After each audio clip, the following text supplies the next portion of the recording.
Well, I'm thrilled to bring Justin in. Had a chance to meet him down at Coach Saban's golf tournament, and Stephen Bunny helped me get him. And I'll talk about it. But he's got the fastest hips of anybody I have ever seen in my life. He can fly. And, he gets it back. He gets it turned back towards the target about as well as anybody I've ever seen. He's from Louisville, of course. They won the national championship in golf at Alabama, and I'm a big fan after coaching all these years. Good morning, Jason. How you doing? I'm doing good, Coach. How you doing? I'm doing fine. I appreciate you taking time to be on. Absolutely. Let me ask you this: How was it when they? How long did it have to take them to fix your when they had you on Golf Digest on the cover this month? Was that a long shoot, or how'd that work? Yeah, it was probably. I think it was done in February, maybe. Okay. So we just did a bunch of shooting and stuff like that. For that, it probably was about I'm trying to remember, probably maybe like a 4-hour-ish day, something like that. Maybe 3 hours, and then the stuff for the article. I mean, that sit down, and that's probably a 45 minutes or so. And yeah, it's crazy what all goes into it and gets put together for stuff like that. So it was fun to be a part of. We're talking with Justin Thomas. Justin, before we get to your professional career, let's talk about your time in Alabama. We have Coach Sewell on all the time. What a terrific guy Coach Sewell is. He always speaks really highly of you. But just kind of maybe tell the listeners about your time here at Alabama and what the university means to you. Yeah, my time in Alabama, although it was shorter than maybe I anticipated or others would have thought it may have been, but it was awesome. I mean, there's a reason why I chose Alabama. I was fortunate enough to where, because of my golf, I could have gone to, most anywhere in the country, but it really wasn't even close to in terms of where I wanted to go after I visited Alabama. And it's still to this day, I don't know what it is about Tuscaloosa or the people there or what it is, but there's just not really any places I get happier. When I pull off McFarland there and I'm pulling into campus and kind of hang out with the guys out of the practice facility, or I go to a football game or just go to some of my favorite restaurants there. I mean, it's just something about that place and that town that just really kind of puts me in a good mood, and doesn't really matter what's going on. I'm just happy when I get there. So definitely was a great decision for me in terms of where to go for college, and it's definitely 2 years I'll never forget. That. Justin, players do things differently. For example, I think you're probably staying back at Jupiter or wherever and working, for Aaron Hills and not playing this week. And one of your buddies, Ricky Fowler, is playing at Memphis. He doesn't want to rest. He doesn't want to get ready for that. He wants to play at Memphis.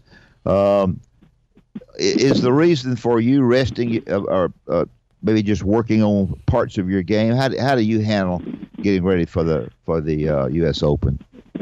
Well, it's something that I obviously am not as experienced as a lot of the guys that have been out here for a while, but I've kind of come to notice or just feel like that I like a week off before a major, because a major is so grueling and it's so mentally draining, especially U.S. Open, that if you go out to a tournament the week before and you go win, or you're in contention, it takes a lot out of you, and you're really that Monday, Tuesday, the next week, you're kind of just trying to get your rest back and just really trying to catch up on sleep and everything like that. And if I'm going to a tournament, I'm expecting to have a chance to win, so I don't know why I would never do that to myself.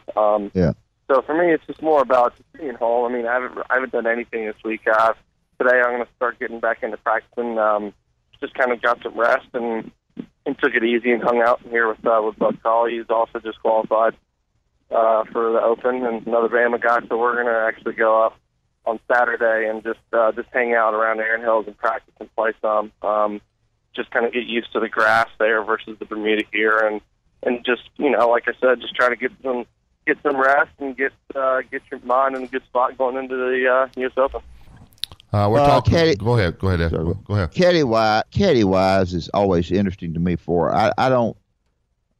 I think you and your caddy get together as far as the club to hit. I'm not so sure that I'm not so sure that you don't read the greens yourself more than maybe say Jordan Spieth does. Talk a little bit about the caddy player relationship, if you don't mind, with you. Yeah, it's different. It's different for everybody. I mean, there's a lot of handful of guys that rely on their caddy pretty big, and they, I mean, they want them to be extremely involved. And then there's other guys that it's pretty much just want them to carry the bag and just tell them something if they ever ask. And I mean, Jimmy is a great caddy, and he's, I mean, a big reason to where I am and why I've won 4 times so far in my career. I mean, he knows what to do when he gets in, or when we get in contention, and you know, the tough decisions down the stretch, he can calmly, you know, make them and be confident about them. But I mean, in terms of reading putts, stuff like that, I mean, I usually read them and I'll call him in if I have a question or anything like that. And then, I mean, we go through every shot together and, you know, talk about how far we are and how far where we want the next shot to be, where we want to be placed, and what club to hit. And then just because the more verbal I am about what I'm trying to do, the more likely I probably am to do it. So that's just kind of what we do. We're talking with Justin Thomas. Justin, tell the listeners when you get ready for the Open, U.S. Open, you know, how do you guys handle that? When you're going in, who kind of helps, where you're going to stay, all that stuff, and going in practice and get ready for when that thing really gets going on that Thursday? What is kind of your schedule leading into it? Yeah, well, I mean, everybody's different, but for me, I usually would never go, like Augusta, I usually will fly out Monday morning, and then the same with the other majors. I mean, if I haven't played there, I'll go take a trip and go play, and then usually just get there either Sunday night or Monday morning sometimes, just because I don't like getting there crazy early or anything. But this U.S. Open, being there in Hills and living in Florida this time of year, it's not exactly ideal weather. It rains a lot, and the courses aren't near as firm and fast. So because of that, I'm going to go early, and I'm going to go on Saturday and just kind of hang out there, and more so just to get used to the grass and get used to all those conditions and everything. And it's really just a lot of short game work. I mean, obviously you want to be hitting the ball well and have control of your ball, but I mean, in U.S. Open and any major, I mean, you need to have good short game and control of everything, because those par savers and, you know, getting up and down from 70 yards sometimes is going to be the difference in saving a round. So that's really what I'm going to be working on the most, you know, this next week or so. Yep. Well, that's great points, because I know Erin Hills is, I don't know, 7,800. It's long, and all the U.S. Open, yeah. You know, all of them are very long. One Oakmont was long, and Chambers Bay was long. They're all long. Yeah. I don't think links affects you. I mean, I don't think it affects many of the players. Now, some of them are not. You know, there are players who are not going to win. They just don't have anywhere close to the links. But it doesn't. I don't think they can make it too long. I think length doesn't affect you, does it? No, I don't. I mean, I can't tell you the last time I played a course and walked off of it saying I felt that it was very long. And I mean, it's okay. I'm fine with it because I mean, I guess it fits me a little bit better. But I don't like courses nowadays how they're trying to make it difficult because of length. I mean, you can make difficult courses that are 69, 7,000 yards, but you just make narrow fairways, make them firm, small greens, long rough, fast greens. I mean, that's all you need to become a difficult golf course. And I just think so many places nowadays feel like courses are too short or guys are overpowering it when, you know, in reality, it's just you unless you make a course 8,400 yards, it's just not going to be too long. You make them difficult by the fairway size, the shape, and the slope of the fairways, and the same with the greens. You know, something I thought is interesting in Erin Hills, and I guess a lot of the Opens, is that each day on some of the holes, they change the holes. I mean, I understand they change the pins. I understand golf, but I mean, they change the tee shots. I mean, they make it a little bit, maybe a completely different hole for 2 or 3 of the holes each day. That's kind of an interesting way to be sure that your caddy is knowledgeable exactly where that hole is changed from day to day, is it not? Yeah, it is. No, I don't know why, but that's something the USGA just kind of likes to do. I don't know if they feel like it's tricky for us and we would never think of it or what, but it's just kind of something they've done. And yeah, it's different. It definitely adds another element to a difficult U.S. Open, but same time, everybody has to deal with it, so you just have to be prepared. Very. Justin, you got to help me with this now. I got one of our listeners texting me saying you got to ask him what it's like being the ambassador of tour sauce. What is tour sauce, Justin? It's just a little thing that one of my friends on Twitter runs an account called No Laying Up, and I mean he just kind of tweets a bunch of stuff. I mean it's I don't want to say a parody account, but it is a lot of funny stuff, and I mean he knows the stuff too. But just tour sauce will be kind of something like if you hit it in the gallery and you're pointing to the gallery yelling for it. It's just stuff that tour pros do that your normal amateur golfer wouldn't do. You know, like tapping a spike mark down after you miss the putt, or you know, or blaming the wind for a shot, something like that. So, and for some reason, because I don't know, because I know this guy or what, but he just decided to call me the ambassador of tour sauce. So I guess maybe I do it a little bit more than others, but I don't know how I feel about being called the ambassador, but I guess I don't really have much say in it. You don't get any money out of being the ambassador, I assume. I don't, unfortunately. I might need to work on that. Yeah. I thought maybe, I know, what is it, your dad on the radio the other day that I heard? Yeah. He made some really great comments about, I think, how pros act or how they taught you or you taught yourself. But I'm sure he's been instrumental so much in your growth. Talk a little bit about that. That's wonderful to have a dad that's like that. Absolutely, and I didn't even know he called in. My mom told me, and I would never want him to call in to back me up or either one. It was great.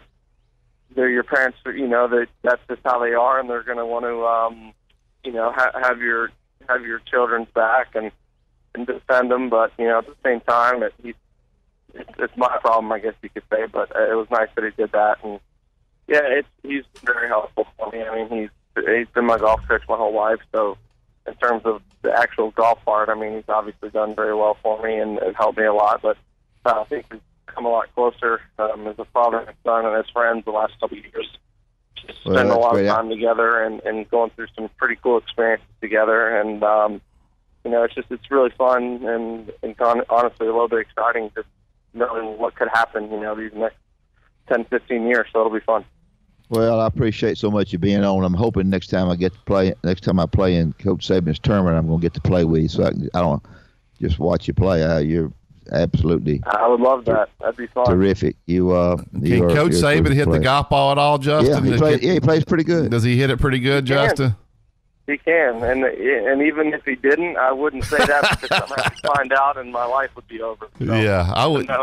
Nobody around there will ever say anything bad about Coach Saban. So you're saying even if he couldn't hit it, you still say he could. Exactly, but he can. He's a good player, and I've spent a lot of time around him. I've actually never played golf with him. I've practiced around him a bunch there at the facility, but we were talking about trying to get together and play some golf somewhere, so hopefully it'll happen, and I can have a little bit more definitive answer for you next time. Before we let you go, I want to ask you about when you're over in Hawaii. I guess you won back-to-back tournaments over there, and then I heard you on one show you had to go to a polo shoot in between those. That was probably a pretty good couple of weeks to spend that over in Hawaii, make some money, win some golf tournaments, and work for polo. It was. I mean, I was one football game away from probably the best 2 weeks of my life, honestly. I think if Alabama wins the national championship, I can't imagine drawing up 2 weeks any better than this. Yeah, because the Kapalua was the first week, and then that night I had to fly over to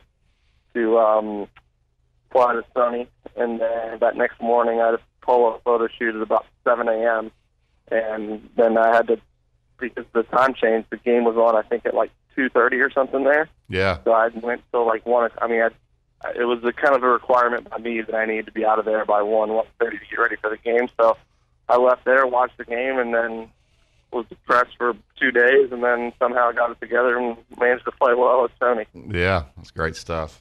Well, Dustin, I want to thank you for being on. I was coaching in Alabama before you were born, but I love golf. I don't play very well, but I love it, and I appreciate so much you being on, and look forward to seeing you and visiting with you again sometime. Thanks a lot. Sounds good. Thank you so much.